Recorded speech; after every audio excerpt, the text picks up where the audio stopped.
He was 11 years old, and he had already decided what he was going to do with his life. Not in the way children decide things, not a daydream, a decision. Cold, clear, and completely unreasonable for a boy with no money, no connections, and no training in anything except watching. He had walked into a clock shop near his employer's store in Tokyo and stood there watching the repairmen work. He saw something nobody else saw. On rainy days, when business slowed and salespeople stood idle, the repairmen kept working. Clocks always needed fixing. Time never stopped. That was a business that could not fail. You would think a merchant's son from the back streets of Meiji-era Tokyo, with no engineering training, no wealthy patron, and no blueprint for what he intended to build, could never create one of the most innovative companies in the history of human technology. Right? Well, Kintaro Hattori managed to create Seiko, a brand now over 140 years old, present in virtually every country on Earth. He built Japan's first watchmaking factory. He created Japan's first wristwatch. His company launched the world's first quartz watch and sent the Swiss watchmaking industry into a 2-decade crisis from which it would never fully recover.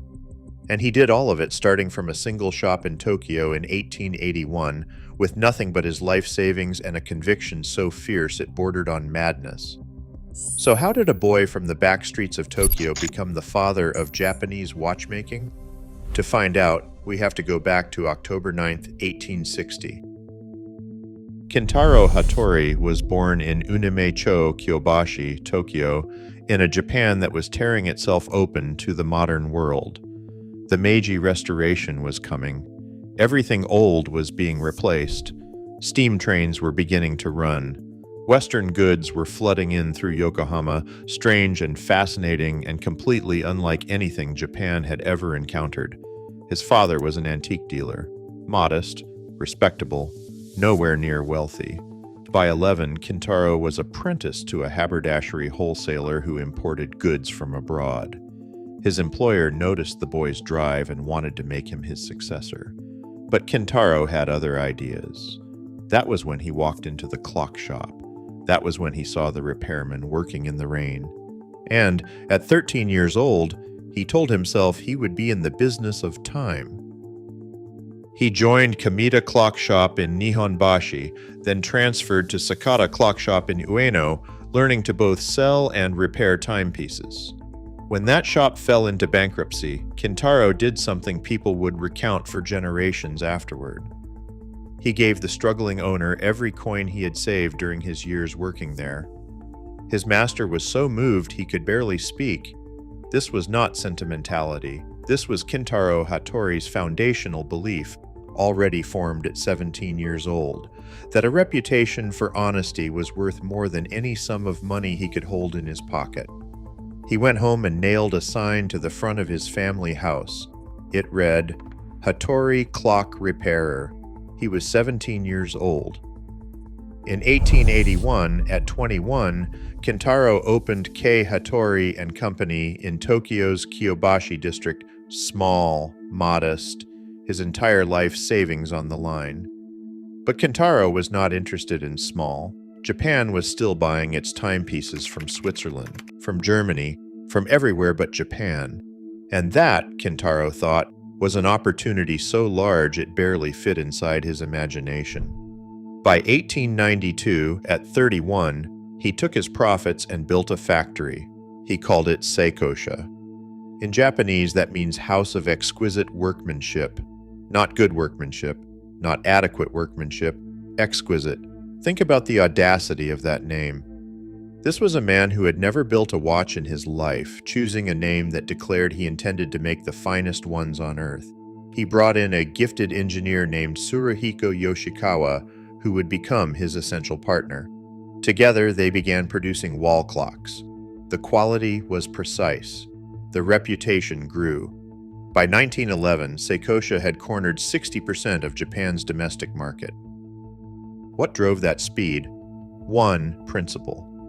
Kintaro's motto was, "Don't hurry, don't stop."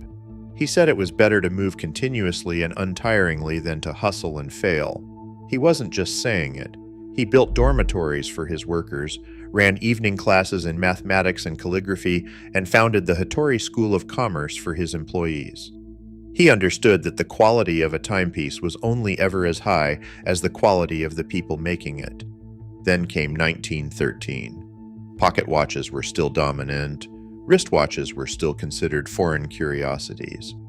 Kintaro was 52 years old, and he was thinking ahead of his time, literally and otherwise. He saw where the market was heading before it got there. And in 1913, Seiko produced the Laurel, Japan's very first wristwatch, 30 millimeters across. Production started at 30 to 50 pieces a day. Japan had never seen anything like it, and then the earth moved. On September 1st, 1923, the Great Kanto earthquake struck Tokyo. Fires swept through the city. They consumed Seiko. The factory burned to its foundations. The headquarters burned. Kintaro's own home burned. 42 years of work reduced to ash in a single afternoon. Kintaro was 62 years old. He could have walked away. Most men would have. He was depressed for 2 days. Then he declared plans to rebuild. 4 days after the disaster, restoration work began. A temporary factory was standing within weeks.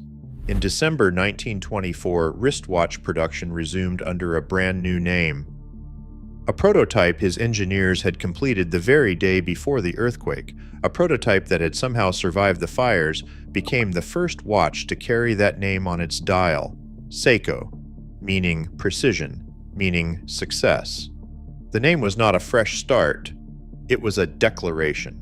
We are still here, we are still building, we will never stop.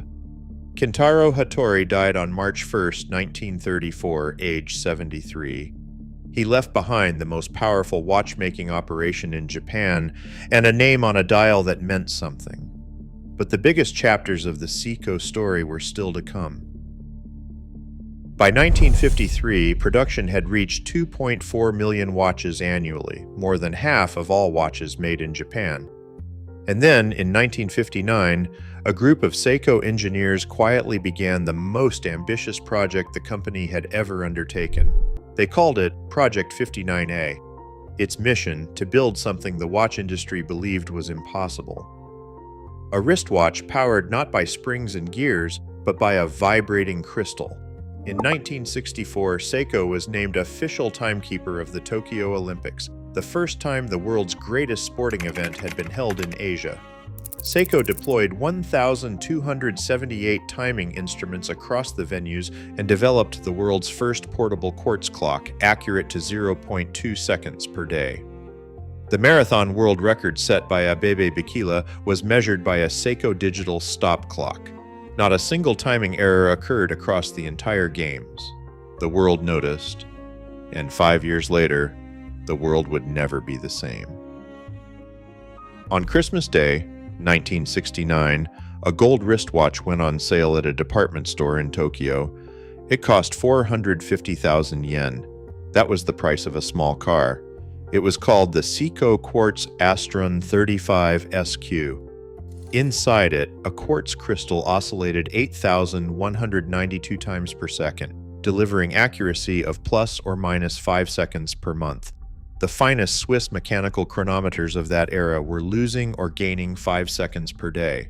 The Astron was 30 times more accurate than the best mechanical watch money could buy. 30 times. Think about that for a moment. The Swiss watch industry at that moment employed 90,000 people across 1,600 companies. When the first Astron reached store shelves, many Swiss watchmakers dismissed it. A niche curiosity, they said. A battery novelty. Mechanical would always hold sway. They were catastrophically wrong.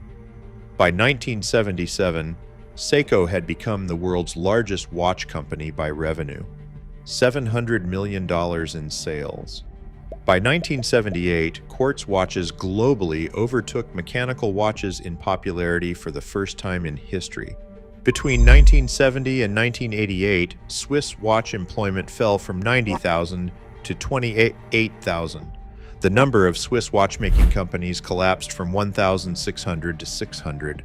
What the Swiss called the quartz crisis, Japan called the quartz revolution. The name you use depends entirely on which side of the disruption you were standing on. Seiko today operates in more than 100 countries.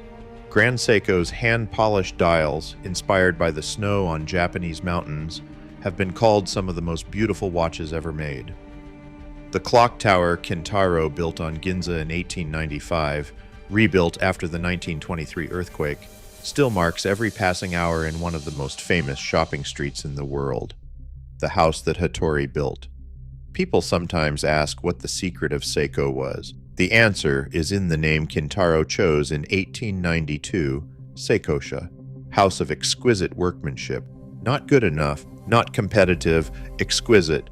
He was a boy who gave away his savings to a bankrupt employer because his reputation mattered more than his money.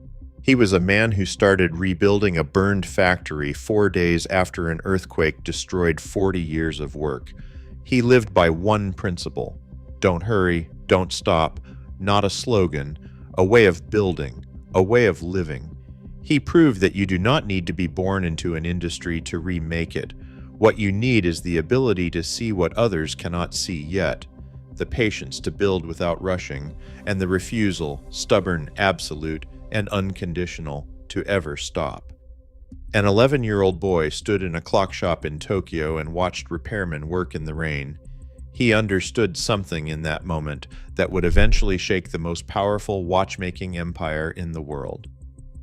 Time belongs to whoever is willing to be precise about it, and that is how a boy from Kyobashi created Seiko. Subscribe to the channel and like the video. There's a lot more coming.